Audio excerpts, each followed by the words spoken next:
I am the devil, and I am here to do the devil's work.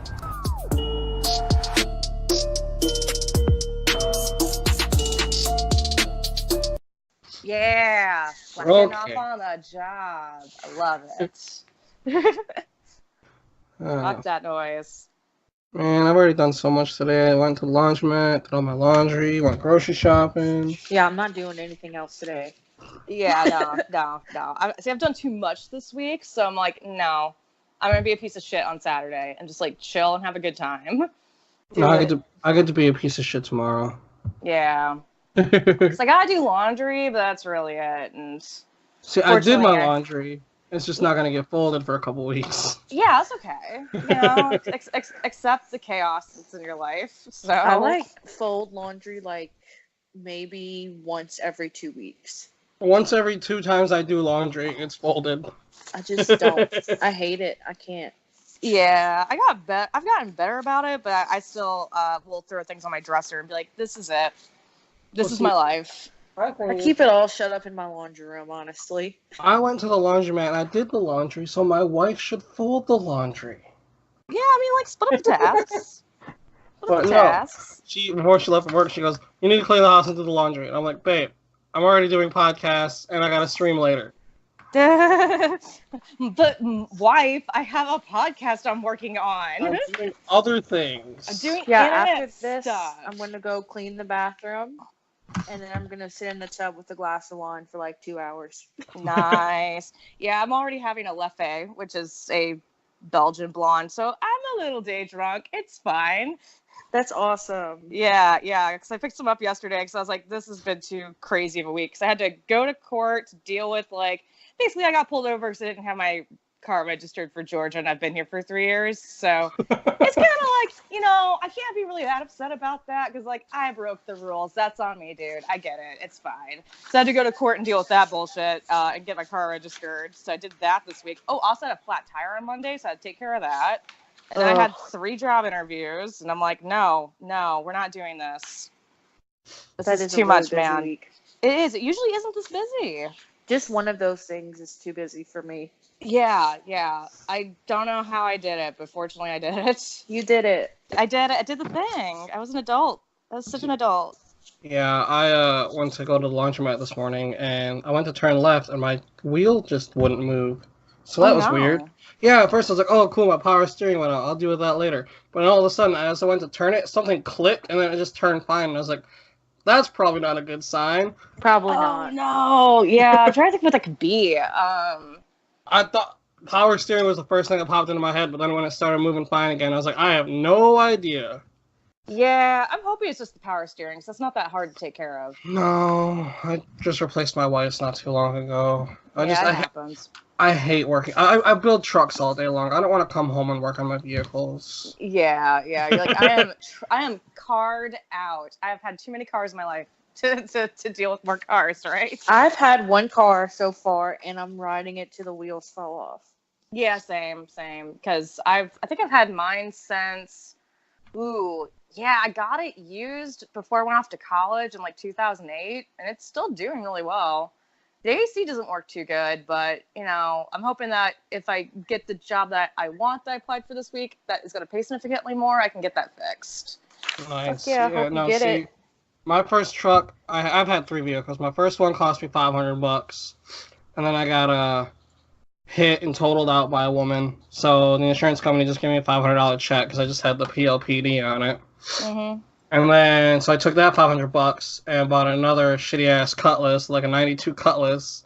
Drove that until, and then I was like, I need a new vehicle, so I went and got the current car I have now, and I just paid it off last year, and now it's slowly falling apart. So that's fun. Ew. Yeah, I'm sorry. I think I just kind of got lucky because I got a Honda, and honestly, Hondas last forever. These things take a beating. I've not been good to that car. I'm like, why are you I feel like still with Toyotas me? also last forever. Yeah. Hondas are good cars, but when one thing goes wrong, then it might cost a little bit of money. Yeah, I think it's one of those things where it'll probably be the transmission that'll blow out, and that'll be what kind of finally does it in. But I mean, I'm trying to think of the most expensive thing I've had to fix on it, and I think it was like some of the bolts on the transmission were starting to crack, and they're like, "Do you want to get this fixed?" I'm like, "I guess that's a good idea, right?" And they're like, "Yeah." I think that was maybe $1,000. Oh yeah. See, my wife, I was working on her car the other day, and I was tightening something down. And like when I tightened it down, the whole engine moved. So I was like looking at the engine mounts, and those things are rusted to shit. So if anything's gonna happen, it's gonna be your engine falls out of her car. So that's gonna be fun. Yeah.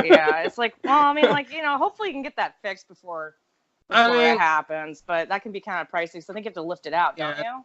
Yeah, there's a lot. I'm just gonna ride them until they die because I gotta. Yeah. My dad uses this repo website, like they auction cars off every week. He has 2 trucks that he's currently driving, been driving them for a few years now, and he paid less than $4,000 in total for both of them. Hell yeah, that's how you do it. Is it like an Avery Auto thing? No, it's called RepoCast. Actually, I'm not sure how many how many auctions they do, but I know they do them all over Michigan. So they might be just like a sponsored thing to where like it's per state. Yeah, because there's something called like property room. Those are usually like police seized stuff that doesn't get claimed, and they'll auction stuff like that off too. And you can get a good deal on a car. Yeah, for sure. So I'm just kind of riding them until they stop moving. Yeah. So I'll take them to the scrapyard and get a couple $100 and wash, rinse, and repeat. Yeah, like shit, dude. Cars are difficult. Yeah, my car has like 230,000 miles on it, so I'm kind of surprised it's still running. Oh, nice. Same. My car has like 233,000. I can't remember, but mine's like close to that, I think. Yeah, I think it's getting close to it. But I know I should know because I had to tell them my mileage when I was getting my car registered. But I don't remember that stuff. Right. It has a number. All right. So I guess we should get into it then. Yeah, let's party. All right. So I guess I'll do the introduction. We don't have a name for this yet. But if you guys are listening on the Unreal Scopes page, then welcome. And after the live audio, we will switch it over to... Or after this audio, we'll switch it over to the live audio. And this is our first Murder Monday with with my new friends, Meredith. Hey. And Megan. Hi. And we're just going to talk about our murders. And who wants to go first? Okay, I volunteer tribute. Good. Right. Yes, thank you. I didn't want to go. Okay, so in 2011, I remember my dad coming into my room and he was like, something really disturbing happened. I wanted to tell you about it. Before you see it. Before you hear about it from someone else, because it's really shocking. Whatever. I really love how nonchalant he is. It's like, hey, what's up, kiddo? I'm going to tell you some really fucked up nonsense today. Well, but I want you to hear it from me. I've been going through some stuff at the time, and like violent things would really trigger me. So he didn't want me to like stumble upon it. That makes more sense, because my dad has never had conversations like that with me. Yeah, no, so he was being a good dad. Okay. Yeah, he was being a good dad. Yeah, good dad. So there was this 7-year-old boy with cerebral palsy, and he had a bunch of other disabilities. And the cops got a call at 12:14 on a Sunday saying that there was a human head on the side of the road. Jesus. Yeah. Imagine like just driving by and seeing that, especially in this small town. Like nothing ever happens. This? 2011. No, also, you remember the month? Or is it on there? August. Okay, so too early for Halloween decorations. Right, yeah, August 14th. Also, it's Louisiana, so like that whole state is kind of spooky looking, anyways. Yeah, it's so spooky. It's like more swampy than like where I grew up in Houston. That's pretty swampy. So yeah, I'm like in the swamp, like 63 miles from New Orleans. Like this is the swamp. Yeah. So like you're just chilling, driving down, like, oh, there's a head on the side of the road. Yes, a child's head. Oh no. Yeah, he was 7. So his dad. Sucks. Yeah, and he had cerebral palsy too. Yeah. Oh, so that's just fucked. So when the cops pulled up, his dad, which was obviously the murderer, he told the police that it was a CPR dummy, and that it was just a joke. Okay, but like every single cop would be like, "Yeah, it's not true, I'm bro." sorry. I'm Like, sorry, but when you said that, the first thought, have you guys seen Tropic Thunder? No, yes, I have. So you know damn what it. I'm talking about when the guy steps on the mine and Ben Stiller has his head. He goes, "Oh, like look at the blood!" Like it's all like talking about how it's fake and everything. Yeah, yeah. That was the first thought that popped into my head, That's good. and that makes me a shitty person. No, it's all right. It's all right. I just like the idea of him thinking that, oh, this is a good plan. This is definitely going to get me out of the situation. Right? They're not. Right? Yeah, yeah. When all They're the not. cops would be They're not like, gonna this look is into clearly this any not a further. CPR dummy. Like, this is clearly not it. I'm So sorry, he actually continue. really did think that his kid was a CPR dummy. Wait, what? Wait. Like I did or the cops did? No, like the man did. What the fuck? Yeah, he was delusional. And I Oh. think he had taken care of his kid for so long because he needed around the clock care Yeah. that he just like, he said he started looking at him like an inanimate object. Holy shit. And I think the mom had broken up with the dad the night before and she was going to evict him from the house. So she went out to run errands and he fucking beheaded him over the sink. What the fuck? Yeah, while he was sleeping. I mean, obviously he probably woke up, but Holy shit. yeah, really, really fucking brutal. So he beheads him and sticks the rest of his body in garbage bags. Wow. Yeah. I mean, But did he intentionally leave the head out on the side of the road though, or was that like Yes, an he animal did. got He it? wanted. What? Yes, he wanted the mother to see it. so Holy when shit. she got home. how does he think it's a CPR dummy? Like, 'cause he obviously has some awareness to what he's doing. Yeah, but I don't know. That it's kind of weird, right? Because he was ruled not guilty by reason of insanity. Oh But my if he God. said that he wanted to do it to upset the mother, then obviously he must have kind of. Knew what he was doing. Yeah. Yeah. Exactly. So it's more of like, it sounds like more of like, oh, he just doesn't have feelings towards humans. Or he just really wanted to hurt the mother. Like, Yeah. what can I do to really get hurt? Yeah, I'm gonna kill her fucking kid in like the most awful way. Holy shit. He said he believed he was dismantling a CPR dummy who had taken his son's place. What? Yeah, really trippy. Oh man, but there is actually like a condition that is like that, but Yeah. I think doesn't that happen after a head injury? Well, I was thinking schizophrenia. Oh, He's that's actually something. possible. I mean, it's some sort of fucked up. Like it's some sort of like you need to go talk to a doctor about this before you Well- decapitate your child. It's kind of like that guy that cut off that other dude's head on the Greyhound bus. Mm-hmm. Yeah, because like And that dude said he was doing it because God told him to or whatever. Was it that Asian man and he put like Yep. the man's tongue in his pockets? Yeah, the tongue and his Yeah. eyes. Yeah. yeah. It's like, are you That's saving so that for later, gnarly. buddy? Like, what are we doing? Yeah, it's tough.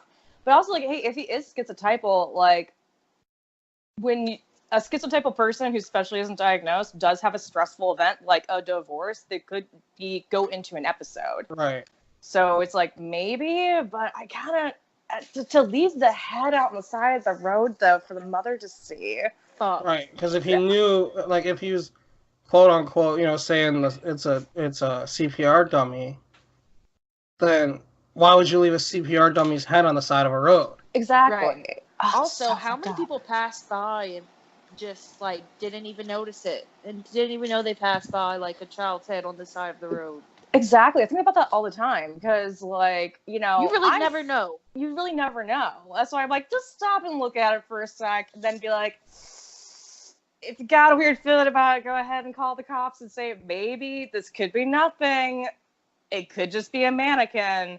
But to quote my favorite murder, it's never a mannequin. It never's a fucking mannequin. You're like, God damn it. Okay. But God, well, shit. So, like, did you know anyone that knew him or knew the family? It's not really, which is kind of surprising because it's a really small town. I'd never seen the kid. He went to some elementary school in town. But it's not like they had no forewarning of this, because the mom had put out a restraining order against the dad, and in a sworn statement, he said he was tired of seeing the baby suffer, and he wanted him dead, and that he needs to do something about his suffering and end it all. So it's like, Ew. why would you leave your kid alone? With this person? Yeah, I mean, like, it sounds like that kid Not to unfortunately victim like, blame. didn't have it. Yeah, same. But, like, it sounds like there was, like, a whole lot of nonsense going on. Yeah, it didn't sound like a good situation from the start. Shit. So he had been arrested before and everything on a burglary charge. Oh, so he already has problems. Yeah, so Yeah. his rap sheet was definitely not clean.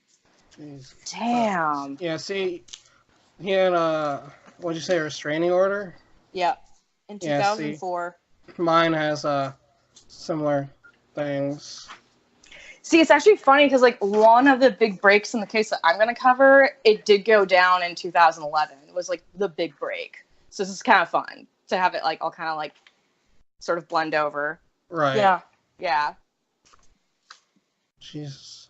Yeah, really brutal. So I think he must be in a mental institute now. Yeah, Right. I hope he's, like, if he is sick, I hope he's getting some help with that, because, yeah. Well, like the guy that going again to the Greyhound, like that dude is out on living life now, but he also said that, you know, now that he's on the medicine, like he has to live with what he did. And, like he's like regretful of what he did and everything. That's 'Cause crazy. How he he was. was just walking around. Yeah. Yeah. Because, well, you know, it's that, like, I do think that, like, in a lot of cases, people can be rehabilitated, and, like, especially in cases of, like, mental illness, like, a lot of times it's that, because I do have a couple of close friends of mine that are schizotypal or have full-blown schizophrenia, and the one of them, like, yeah, he did get arrested when he was having an episode, but he's like, you don't get what's going on. And he thought that he could jump through portals into alternate dimensions, that he was just underneath a bridge and freaking people out. So, and he thinks it's funny now, but, like, the cop did billy club him and, like, take him to the station. But fortunately, there was a cooler cop there, like, talking down his partner, be like, no, man, like, he doesn't know what's going on. He's not on drugs. He's like, we've thank seen, goodness for we've people seen like it. that like, I know, understand. right? Yeah. Actually, he wrote, like, a really beautiful letter to that police officer. It was like, thanks, man. Like, I'm on medicine now. Thank you so much. Like, I didn't know what was wrong with me. And then, like, my other friend, yeah, exactly. Like, my other friend who, like, she's just diagnosed as schizotypal, but she's never had full-blown delusions like that. But it's, like, things where she'll be like, oh, I hear something that sounds like a radio barely on. And then she'll be like, hey, is that radio, like, is there something playing in the background? And one of us will either say yes or no. And she'll be like, ah, damn it. My meds are wearing off. Like, but it's that, like, it's such a huge spectrum, you know, to where, like, you can have people like my one friend who can have full-on psychotic breaks, or like my other friend where it just sounds like it's kind of annoying. So, right. Yeah. Brains are cool. Yeah, they are. Yeah, because, like, what goes on in there that makes someone have a full-blown, like, delusion or psychotic episode? Like, that is so interesting and fascinating to me, as long as no one gets hurt. So right, as long as no one gets hurt. Yeah. See, I also had an issue like that once, where I thought I was hearing music playing. I was obviously my parents are divorced, and I was on the phone I was living with my dad at the time, and I was on the phone with my mom, and I was like, Mom, don't you hear that music playing? She's like she's diabetic, and she's like, no, there's no music playing. So I was like, maybe she's having, like, some weird reaction where she's, like, not hearing things. Turns out that was a radio phone and the radio was on. So I'm like freaking out, like, Mom, there's music playing somewhere. Like, why can't you hear it, mother? Like, what is happening? Goodness. Okay, who wants to go next? I can go next. Okay. Well, okay, so first, the really little story I had. This happened when I was probably about 5 years old. And Do you, like, remember it? Yes. And, like, I remember my dad being on the news about it and everything, because me and my little brother were outside playing, and our house was the second house right next to a busy road. So, like, it was the busy road, then our street, and, like, we were the second house down on the left. So you see all the drama. Right. And this car was flying down the road and all of a sudden crashed into this porch and like rolled his car and everything. And obviously my dad like gets us in the house and everything, and he's later on the news because what happened, like, he's like, our kids were outside, dangerous driving, blah blah blah. But what happened was that this dude actually had gotten stabbed in a drug deal gone wrong, and the hospital was right down the road. Holy shit! So he was speeding trying to get to the hospital and just like passed out and wrecked his car. So that's lost too much blood. Yeah, so that's the small murder I got, is that dude died. Oh, he did die. Wow. Yeah. Oh no. Drug deal gone bad. He was smart enough to try and get to the hospital, but he just didn't make it. Yeah. Dang. Like that happens all the time though, which is so sad. Yeah. Yeah. All right. So my murder is really hometown because it happened not too long ago. And what's the year? I honestly believe I did not put that in my notes. I believe it was just last year. Oh wow. Oh damn. Yeah, my wife went to school with this girl. And I actually had met her a few times, and her mom was actually at our wedding. Oh wow. Yeah, she wasn't able to make it to the wedding because she was working or something. But yeah, like, so I knew this girl. She was a cosplayer. She was a fucking very sweet girl. Her boyfriend, Timothy Patrick Olin, which I was actually thinking about when I have kids, having the name Patrick in their summers. My dad and my brother both have the name Patrick. Don't do it now. Now I'm not going to do it. Now I can't do it. It's over. Damn it. Fuck you, Patrick. All right. So, he was 30 years old. Him and Rachel had actually met at an anime convention, and they were on and off again for about 6 years. She was 25 when she passed away. So there was about a 5-year age difference. She got a PPO order out against him on the 5th of March. On the 4th of March, he had shown up to her job, and she said she thought he had a weapon. He just kept saying he just wanted to talk to her, so he let her into the car, into her car, and they were talking. And one of her co-workers rolled up, and she said, because this is all public police record, she said that she didn't know how to let her coworker know that she was uncomfortable and needed help. So she just gave her coworker a thumbs up, and the coworker left. Oh, wow. Yeah. Oh, yeah, that's... She probably should have done a thumbs down. If Right, like... Okay. Well, I was like, hey, in that situation, like, not to divulge anything too personal, since it's going to be on the internet, is that I kind of had a crazy ex like that. Not, like, to that extreme, clearly, but when you're in that headspace, like, you're like, oh, he's not going to do anything bad to me. But Right. You're so wrong. Yeah, no. Because anyone can do anything. Yeah. Well, because the previous night on March 3rd, he told her this while he was in the car. Oh shit. He told her the previous night he was the one that shot through her window at her apartment. Oh, he did that. Wow. Yeah. Oh no. Like he Not great. and he said that he had planned on shooting all the cars in the parking lot. But he just shot a window through a bullet through her Because window. Emotions. Yeah. His emotions. Because he couldn't He take needs to express them. Because he couldn't take being rejected, pretty much. Like, they were on and off again, and she was like, yeah, you need to get away. So he told her this, and he told her that night on March 4th that he had originally planned on killing himself in her car.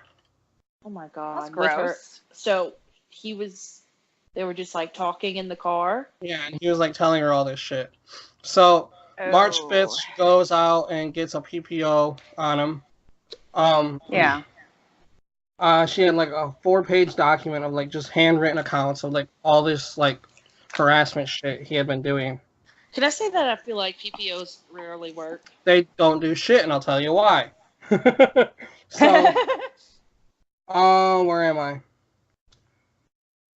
Oh yeah, so the whole thing, like, he told her, this is gonna annoy you, at least a little bit. He told her that he was the one that shot through her window, and according to the news articles I was reading, it's still an ongoing investigation. And it's like, how is this ongoing when he literally told her, hey, I'm the one that shot through the window? Yeah, He he might have literally confessed. Yeah, he did literally confess, but maybe that means that he might have done more stuff they're not disclosing. Yeah. Yeah. So is it Weird still now. ongoing, like today? No. Okay, it's Because been closed. it gets sad. Well, I mean, well, no. We'll get there. The as far as I know, the apartment shooting is still ongoing. Okay, gotcha. So, where am I? Okay, yeah. So in the PPO documents, he said that she put that he was continuously like hacking her Facebook account, told her that he had spyware on her phone, and I guess she had reason to believe that he did. What the fuck? And he was constantly telling her he was going to commit suicide. So, you know, one of those, take me back or I'm going to kill myself. Oh, God, I Like, hate Yeah. that shit. It's annoying. Yeah. Terrible. Yeah, don't do that. Go to a doctor. Talk about Yep. Go feelings. to a doctor. Yeah, Get some help. This is not normal. Please Yeah. Get your please ducks in go. a row. Get your ducks in a row. Go talk And you're about gonna it. be okay. You're gonna be fine. It's okay. You'll love Eventually. again. Eventually, you'll be Event- okay. You'll get on Right. some good medicine, and like it, and you'll make your brain work better. So she told the cops that she thought he had a gun on the 4th when she went to get the PPO on the 5th.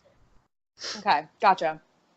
So the PPO prevented him from owning or purchasing firearms. And he had, at least on one other occasion after the PPO tried to purchase a firearm from a local thrift store, he ordered it online to get delivered there. So technically, he bought two.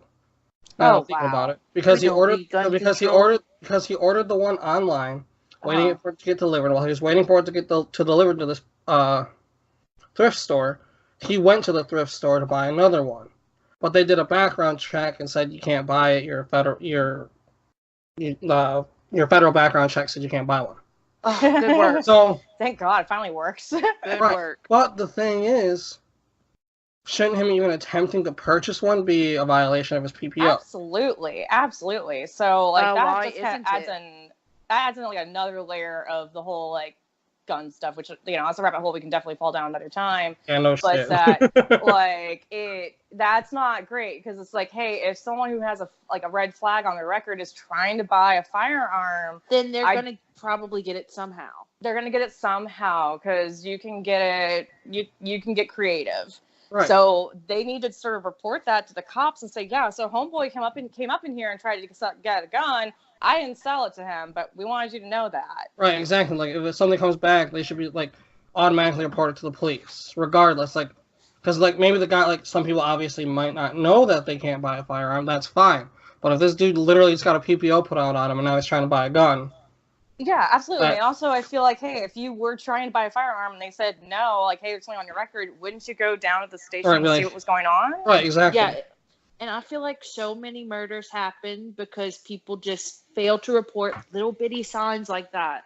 Yeah, little weird bullshit like that. Yeah. Yes. So, I couldn't find much information on this next part, but what it did say from my research was there was another incident sometime in March where he had a gun taken away from him that he did own.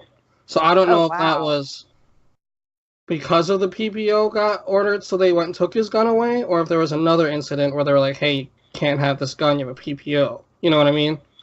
So I don't know what time frame that actually happened in.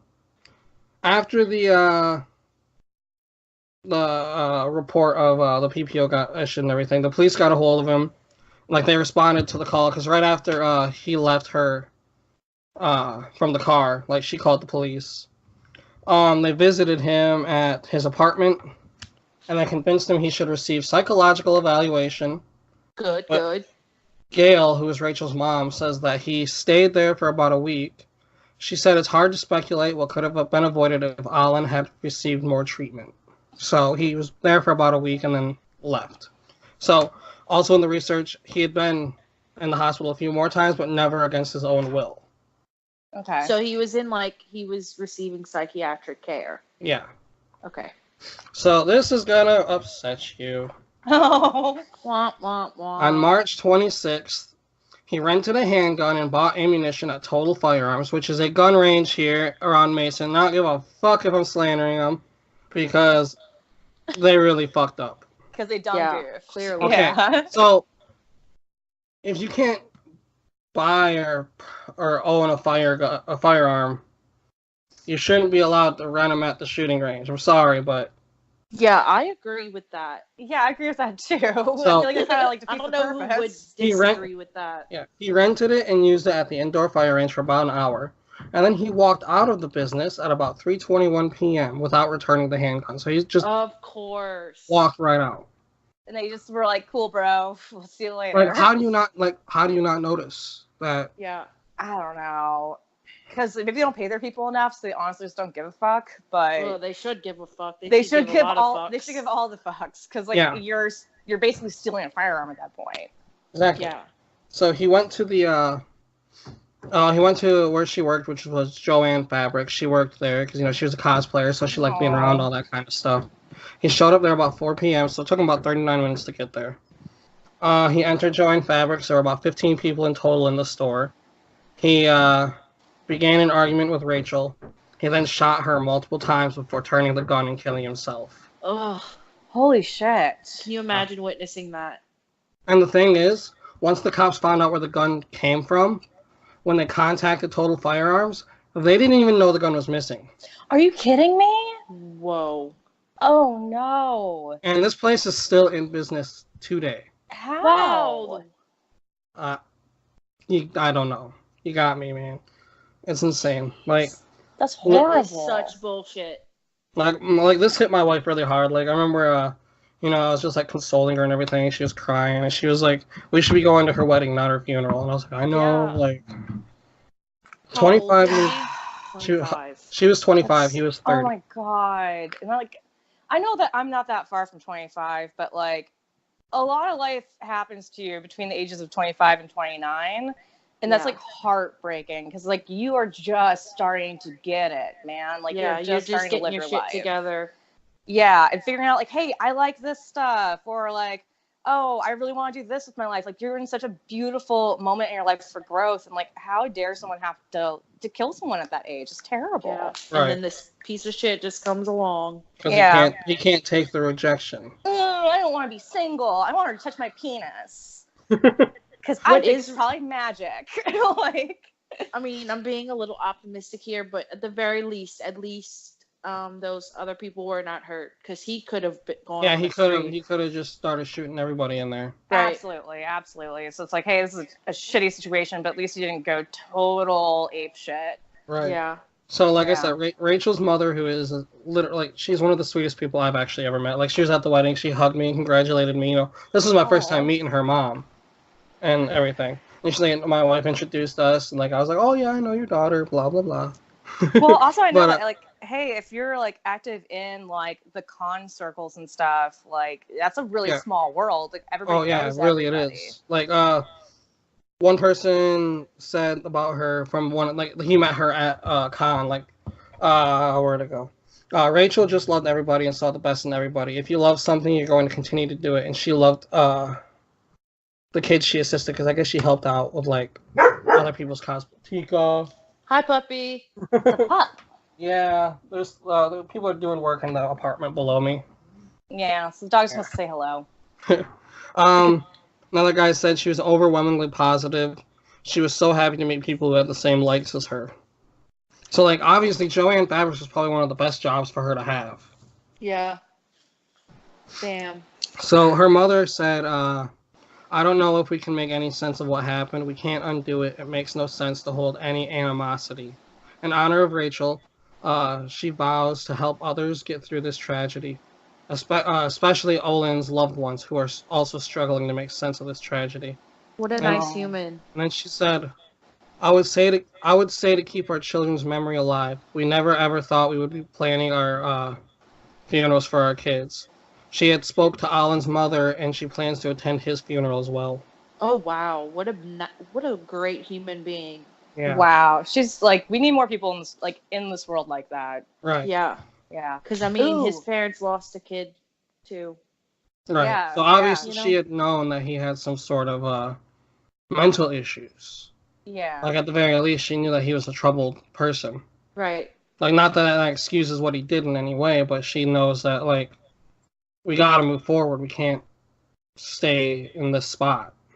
Exactly. Right. And I forget, like, which podcast covered this case or which case it was in general, but there was a mother that basically a similar thing happened where a angry boyfriend did a murder-suicide, and the victim's mother went to Was that the one went to the court case? Yeah, And but she like basically him, was, I'm pretty sure. Yeah, and she said, point. hey, like, you know, she was like, hey, like, I lost a child and that mother lost a child too, so I understand that pain, so like let's come together. So, do you think you guys could do it? Because I kind of don't think I could do it. It's hard because I don't have children. I think Right. that's difficult to sort of speculate on that. I like to think I could, but man, I'm trying to think of a good example. I like to think that I could move past that and be like, this person's hurting too. See, I don't think so because, all right, I've literally said this when because I stream and I was like, man, if I ever got swatted and the cops came in here and killed my dog, they're gonna have to shoot me too because I'm gonna fight them. And that's just my dog. So if I had a kid, I don't know. Like, I honestly think it depends on the situation. Like, depends on, was this person just trying to rob someone and kill them? Or was this person that was severely mentally unstable? I don't know. Like I said, it depends on the situation. It really does. And honestly, I don't think less of people who don't do that. Because I'm like, that has to be unimaginable. That's a very good point to be made. Yeah, because it's that like, hey, if you can do that, okay, that's great. But if you can't, that's fine too. Because like this is something that a lot of us will never experience in our lives. Hopefully, like hope. Please no. She was able to do this days after. Oh man, that takes a lot of fortitude. Yeah, sure does. Damn. Mad props to her. Yeah. Not many people could do that. So how is her mother doing now? What's she been up to? Do you know? I don't know. I'm pretty sure my wife is friends with her on Facebook, and I know that she got a lot of support from the community. Actually, I believe her mother said instead of donating money to the funeral, to donate money to the band for the high school because Rachel was in the band as well. And apparently, she was really involved with the community. Like she, when she was in the band, she was like she would record the band playing and she would upload it to YouTube, and she would she was the one running their social accounts. And oh wow. Yeah, just like she was like literally always using her free time to help other people and just take care of them. So did the gun place receive any repercussions for not knowing their fucking gun was missing? I did not see anything at all. That's crazy, man. Probably at most someone was fired, but that's it, which is like infuriating. A slap on the wrist. Oh yeah, basically. Less than. Yeah, but like the shitty thing is that this stuff happens so often. Yeah, it sure does. Yeah. Like, they should have at least paid for funeral costs and, the bare minimum. Like, not even be forced to. Like, they should have just done it. Like, out of goodwill. Right, yeah. Like, we are sorry that this happened. Like, I know it's not much, but... I at least hope they took at least some responsibility because, I mean, they are kind of at least a little bit responsible. Yeah, they are. Because, like, hey, someone walked out with a firearm. That should never happen. So, does the law say you can't rent a gun if you have a PPO? Or no, you can. Oh, okay. Well, that's something that probably should be changed. Yeah.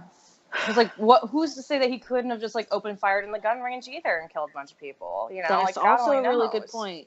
Yeah. Yeah. So, it's like, you gotta protect your customers at that point. I hope if reincarnation is real, she gets to, like, last the whole sprint, like the whole like go around in life and not get killed by an asshole. Yeah, no shit. Yeah.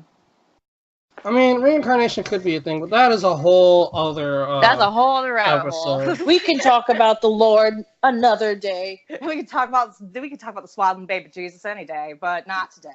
Not today. Not today. He's gonna swallow you so hard you can't breathe. Jesus Christ. Oh goodness. But on that note of not breathing, not to make light of my murder, but Transition. Like boom slash transition. Because actually, so a little bit of sidebar nation. So what I thought one of the murders this person was accused of, it turns out he wasn't, and it led me down an even darker and weirder rabbit hole, and the person responsible is still at large with the one I was thinking of. No shit. Yes, because there is some motherfucker running around in Houston, Texas, killing the homeless population, strangling them, and dumping their bodies in the bayou. You Whoa. Yes, but we'll When get they to called that it- in a I have not future heard about episode. this. Well, because no one gives a shit because they're homeless. Like, You no remember one when gives a bum shit. fights were a thing? The what? Bum fights, so people would like pay homeless people to fight each other.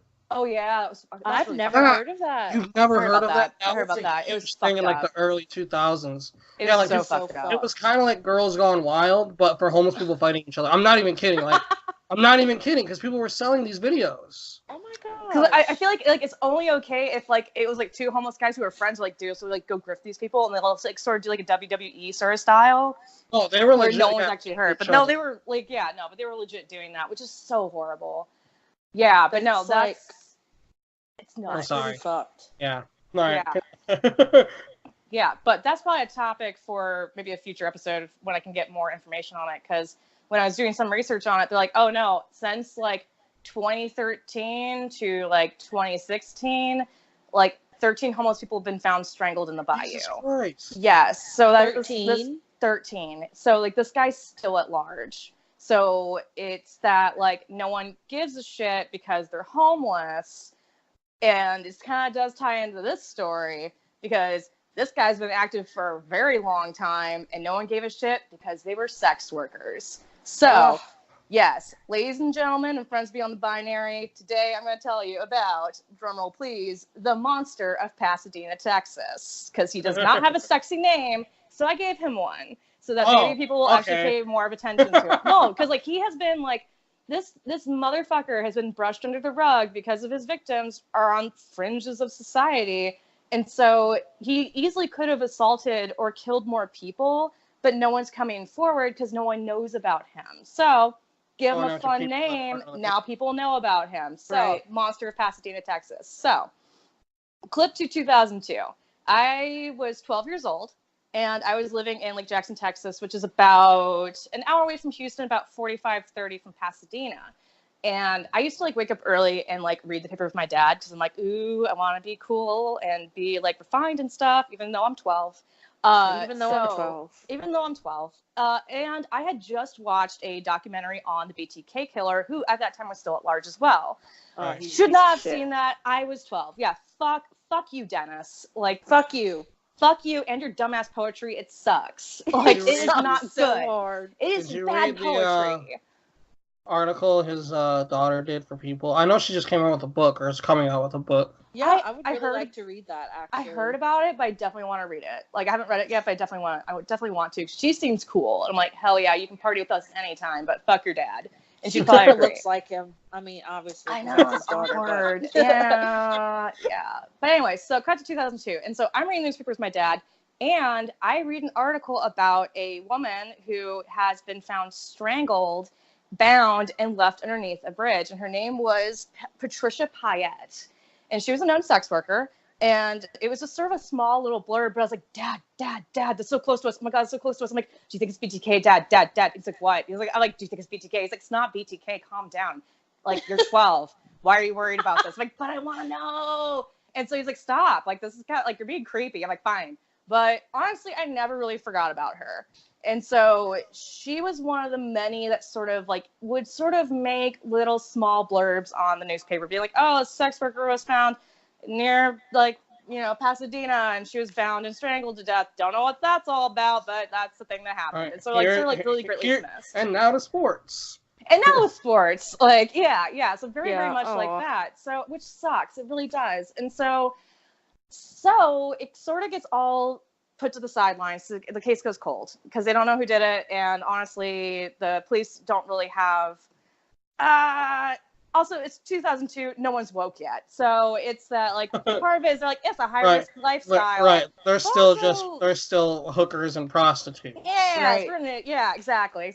And so a lot of it's that, but also a lot of it is that, hey, I do believe that law enforcement does not have the manpower to really give every single case all the attention it deserves. So, like, not total shade to them, of course. But there's just no way. No way. It's impossible because this happens all the time. But clip to 2011. Now, I'm in college at this point. And, it's in October. No, sorry. I got to backtrack a bit. It's actually October 2010. So, yes, I was still, like, in my first years of college. So, early in the morning in Pasadena, there's this guy who goes out. He's doing, like, maintenance on, like, one of the few oil lines out there. That's, Oil City, Houston. Yeah. And he looks into the woods nearby. It's kind of, like, off of a dirt road. And he's like, there's something weird over there. It kind of wanders over, and he's like, oh, man, it's like a vagrant sleeping on this property. I'm going to have to chase him off. I don't really want that. But when he goes there and he examines it, is actually a woman who is naked, dead, and bound with 3 handcuffs in a hogtied position. So he goes, oh, fuck. So he calls the cops. And so, fortunately, Sergeant James Doucet is the one on the case. And actually, he's the gangbuster in this, but he couldn't have done it alone, which we'll get to that point later.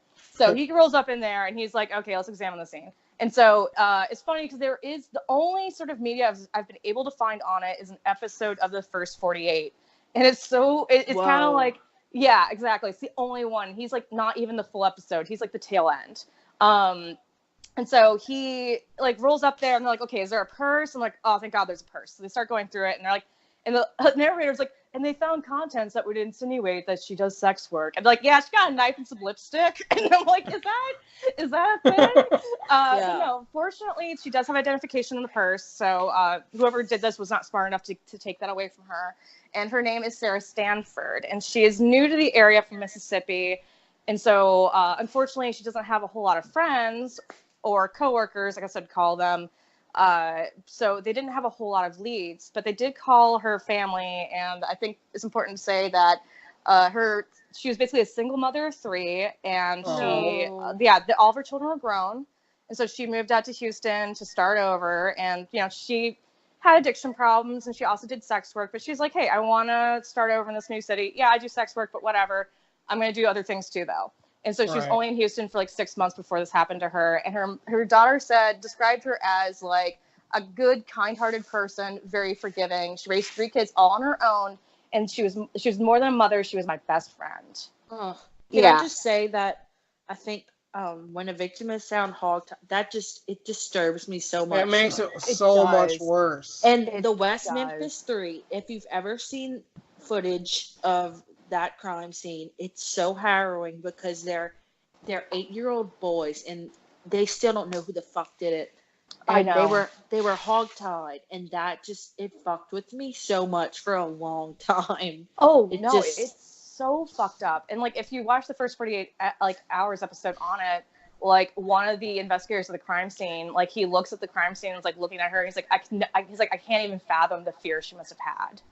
And I was like, oh. And so that was actually kind of like uplifting because like clearly all the officers on this case were like, oh man, this is fucked up. Yeah. Like this is not okay. Jesus H. Yeah. So they try to like track down like who was the last person she was seen with and like it's like maybe a John did this to her, or like let's try to figure it out. But they basically just go down rabbit holes that just dead end over and over and over again. They're like, well, the best thing we can do is hope that we get DNA on the handcuffs. Now, an interesting point is that the officer sort of investigating the evidence was looking at them. He's like, these are so heavy. He's like, these are really close to what we use. And this happened. This one was 2010. No, this is actually the first 48. No, I'm talking about this. This one happened in 2010. Yes, happened in 2010, but it goes on longer than that. But I was just asking because I just started listening to Up and Vanish. Have you listened to that podcast yet? Mm-hmm. I haven't. Oh yeah. No, because they were talking. A lot of the one big things they were talking about was it happened in 2005, and they didn't have a lot of DNA analysis type stuff back then just yet. Yeah, fortunately, like they did. So, but we'll get to that. So they go down rabbit hole after rabbit hole, and they're like, okay, we're just gonna hope that there's some DNA from the crime scene that we recovered, and In the best of forensic files, they found DNA on a cigarette butt. So Fuck yeah. yes, I'm like, yes. And so they're like, okay, let's run it in the system. That's Like, why you okay, should pick up your cigarette butts. right, man. Like after you're done murdering somebody, like, come on. Also, but- don't litter. Yeah, don't litter. It's bad for the planet. So this is where things get super interesting, and the cops are like, "Oh fuck, this is actually bigger than we think." That DNA is the same person that killed Patricia Pyatt in 2002, No and way. they're like, "Fuck!" And so, and also, it pings up all over the place, where it's being pinged up from rape kits, from like sex workers that have been like that go to the hospital, being like, "Dude, this motherfucker assaulted me. Can you swab me?" And they're like, "Yeah, man, I gotcha." So, but the downside is that he's not in the system. It's just like, hey, the DNA matches on this. That's all we can say. But we don't know who the fuck it is. They don't know who the fuck it is. So, like, okay, well, I guess we're just going to have to keep on questioning sex workers. But none of the sex workers want to talk to the cops because they don't trust them. Because they're like, no, Right. like, you guys hassle us all the time. Right, And- you're gonna wait for me to say something to incriminate myself. Essentially. And Yeah. they're like, no, we're trying to catch this guy. Like, we don't actually fucking care. You can tell us whatever. Immunity on that. But they're not listening to them because they don't trust them, which, like, I understand. So, unfortunately, this goes on for a year. And when it's still a huge active investigation, like, the detectives are working on it, like, all the time. Another body shows up in August 2011 of Wanda Trombley. And she's actually, she's been found not too far away from, gotta check my names, there's so many. It's downside of doing a serial killer. Sarah. Yeah, she's found not too far away from Sarah.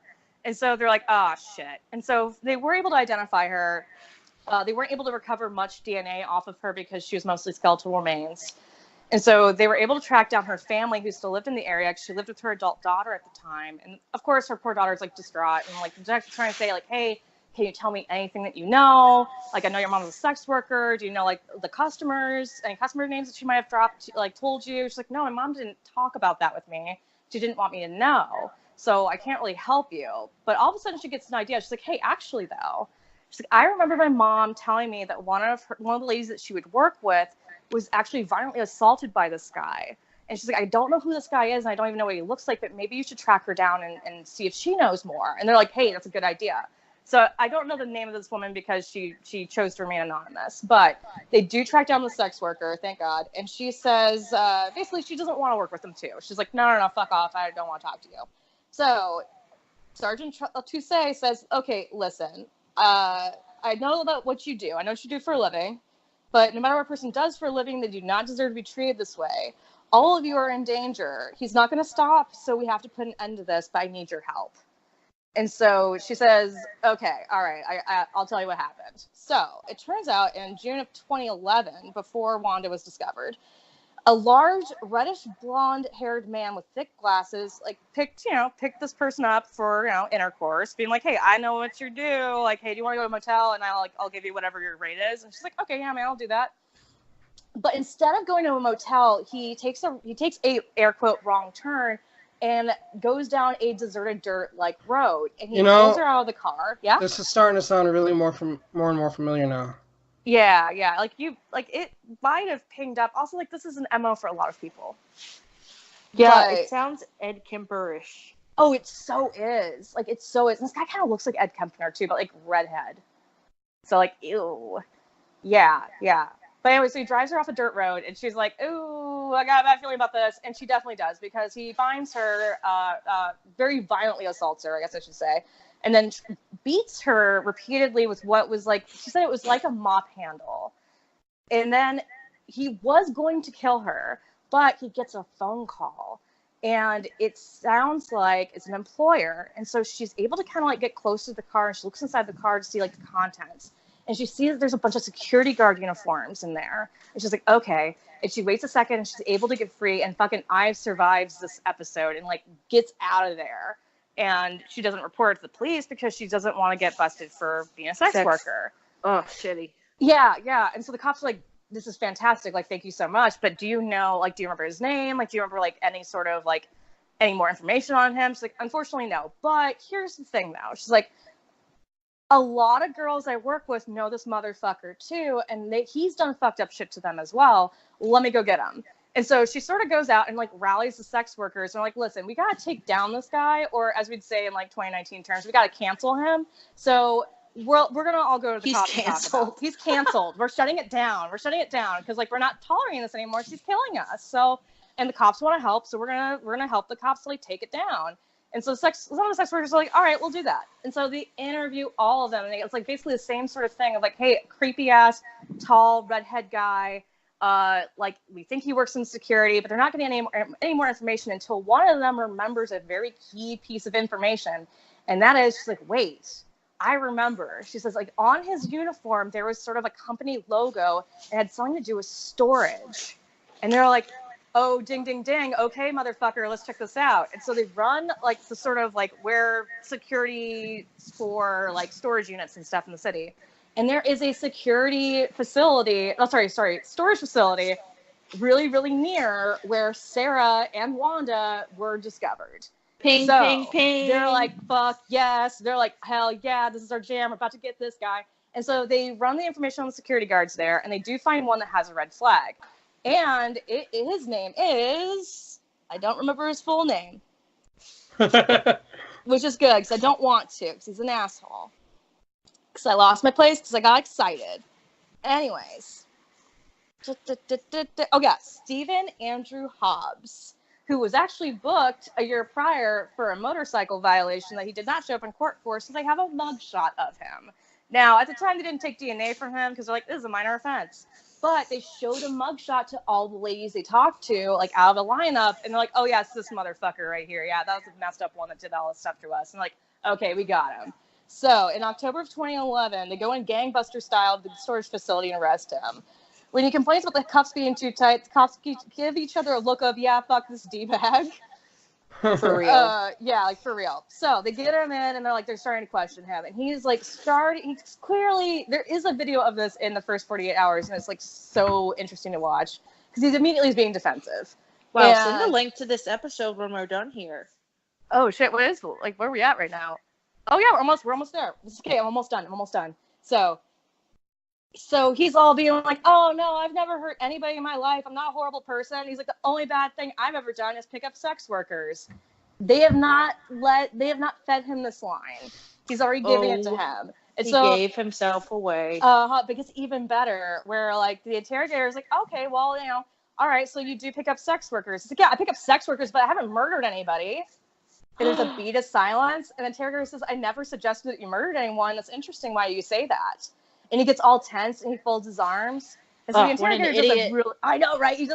But the interrogator is clever. He's like, hey man, just relax and fold your arms right there. He's like, it's okay. He's like, sex workers, all right. Like, do you ever like to do freaky stuff? Like, you know, do you ever pay them to like let you hit them? He's like, well, if I ever hit somebody, I would hurt them. And he's like, okay. He's like, well, what else? Like, you could tell me. He's just digging himself deeper and deeper. Like, he is basically so done. And so he's like, well, what else? He's like, well, I did pay one of the girls in handcuffs. And he's like, oh, that's interesting. What do you mean by that? He's like, oh, well, I gave her, and then describes the handcuffs found on Sarah. And they're as well have just said, look, I did it. Yes. And he rambles and spirals a little bit and then says, I think I need a lawyer. And the cops you think? Yeah, you think, dude? You think? Like, oh my God, like, how would you do this for so long? So mad. So they're like, they nod and sort of like take him away. And the thing is that like the tale is old as time. When it does come out and makes news, everyone's all like, but he was a family man. He was married with 2 babies. Oh, my stars. I can't even imagine. He was always just so polite. He was college educated. And you know who also was very polite? Who? Jeffrey Dahmer was really polite. Exactly. And also, like, Sandra, I know you're mad your daughter's dating a barista, but just because someone has a college education does not mean that they're not bad people. So, right. But the best story of all the neighbor interviews came from a neighbor who was like, no. She's like, I never believed that he was a good person. And she said, like, honestly, he always kind of gave me the creeps. And she's like, I was nice to him because he always looked so sad. But she's like, I never trusted him. And she's like, often he would work nights and get in, like, you know, early morning, like 3 or 4 o'clock, like in the morning. And she's like, sometimes I would wake up and I would see him sitting in his van smoking a cigarette and looking into the darkness. Ugh. That's Creeper. creepy. And that is the story of the monster of Pasadena. Nice. So- So he is incarcerated. Mm-hmm. He's been charged. Oh, here's the good tagline: is that he's been charged with those 3 murders and also many, many more kidnapping and sexual assaults. Thank God. But he is actually still going to trial because they think right now in total they have 6 cases they can actually tie him to. But law enforcement believes that he's killed up to 15 women, and the earliest case is in 1998. Jesus Wow. Christ.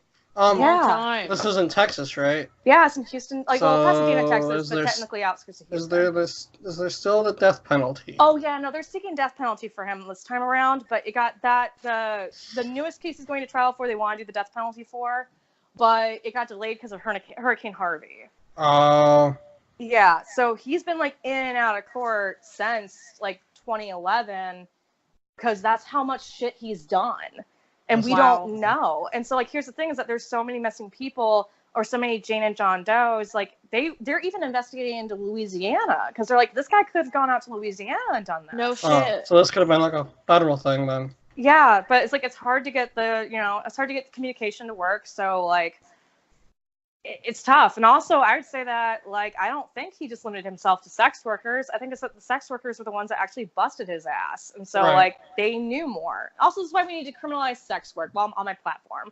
Because if we decriminalize sex workers, they would be more apt to go to the police to tell things, like to just talk about it, and we could solve so many more crimes. Well, not only that, Right. they would be safe. They wouldn't have to yeah. worry about, like, Australia legalized sex work. Yeah. And the divorce rate went down by like 6%. Oh my god, did it Exactly. really? Yeah.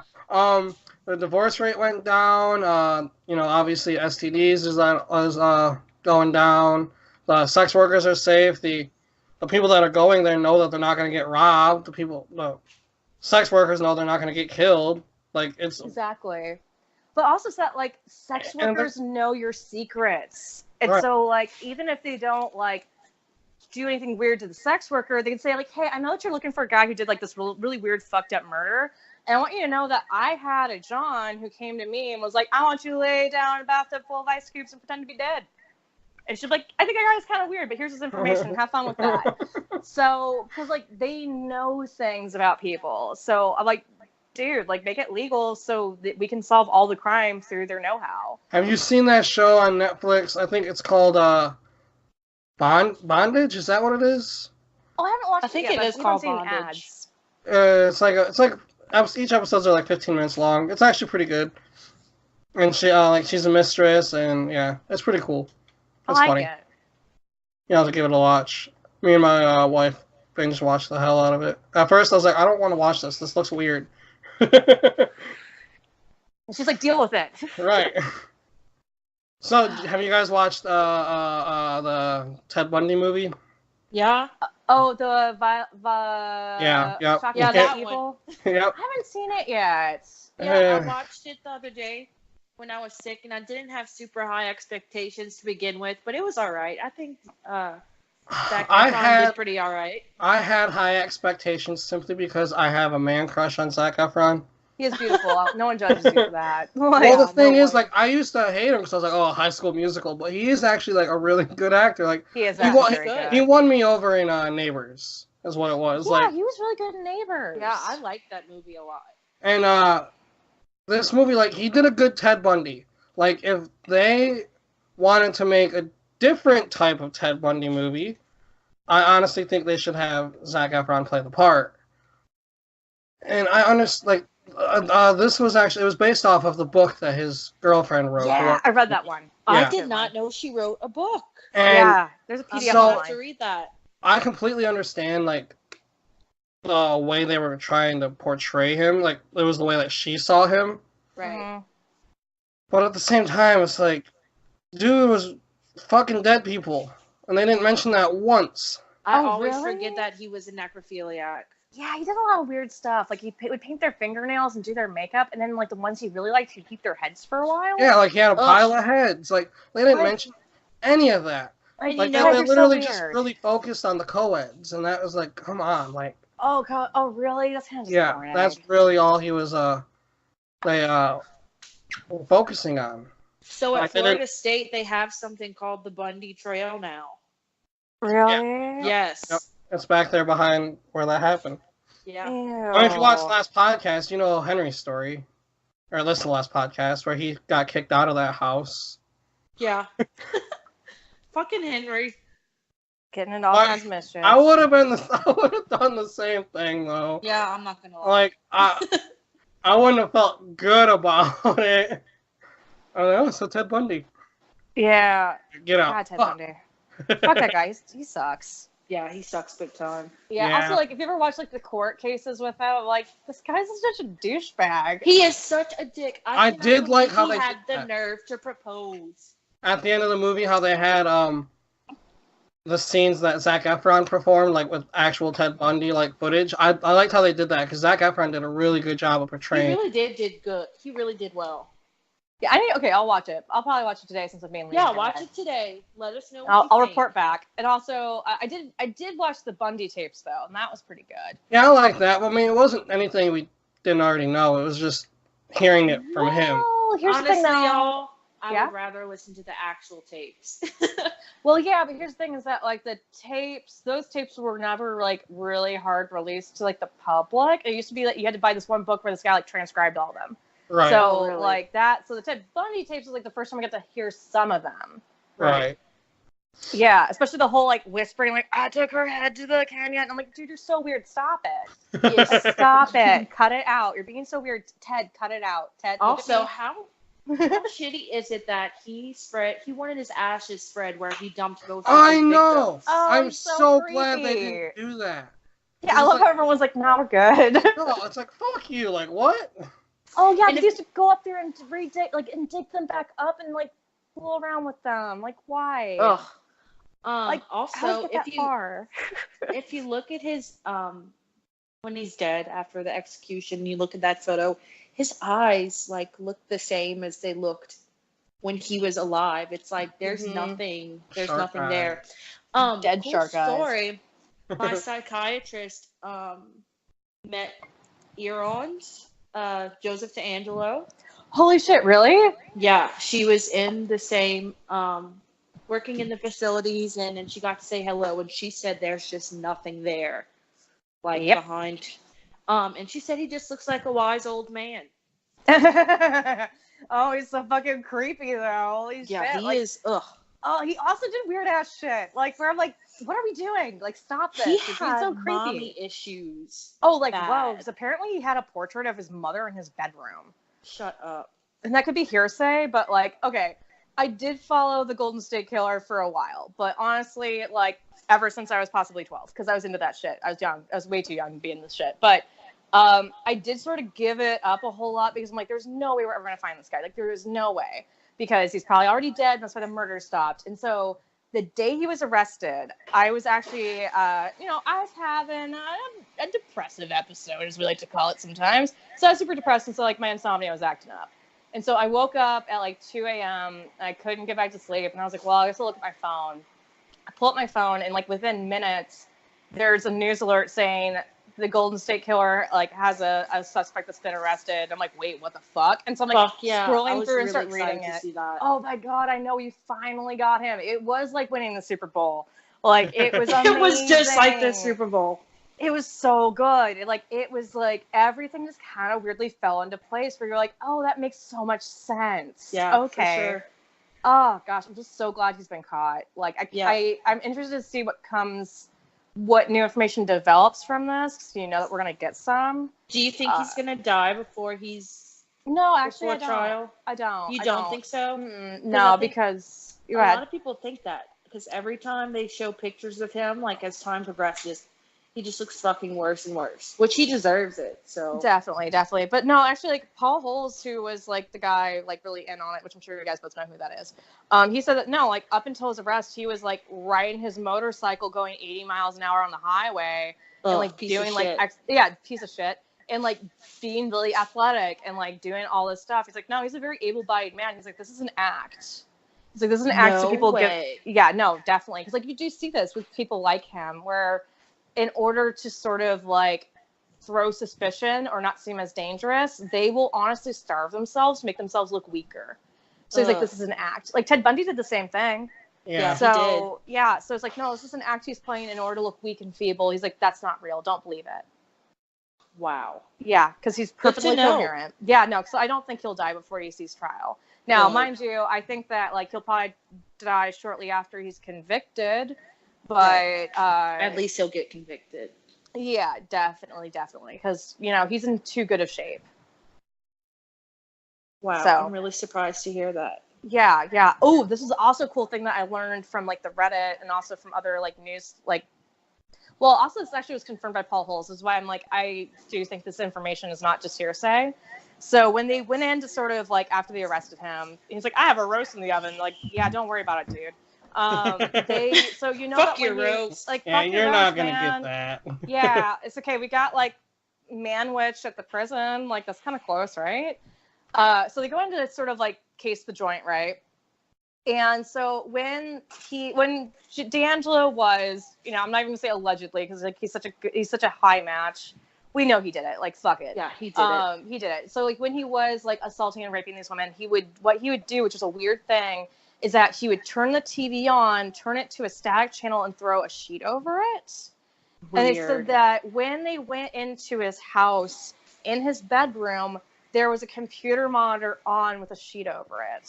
No way. Yes. And they're like, okay, this is definitely our guy. Because, like, this is, like, way just too matches. much. It's just, like, also, like, he does fit the FBI profile. Like, you saw it. They were digging up shit in their lawn, like, in his lawn. And, like, so, like, I think that he buried the trophies out there. Ew. Yeah, because he's a fucking creep. So, like, thank God he's behind bars, and thank God Ted Bundy is dead in the ground. I'm reading about Jerry Brudos right now. Was that the shoe guy? It is the shoe guy. See, I don't know too much about him. You gotta read Anne Rule's book about him. It's called Lust Killer. Ooh. Yeah, that sounds fancy. Far. Yep. But, all right, guys, are we done here? I think we are. I think so. All right. That was fun.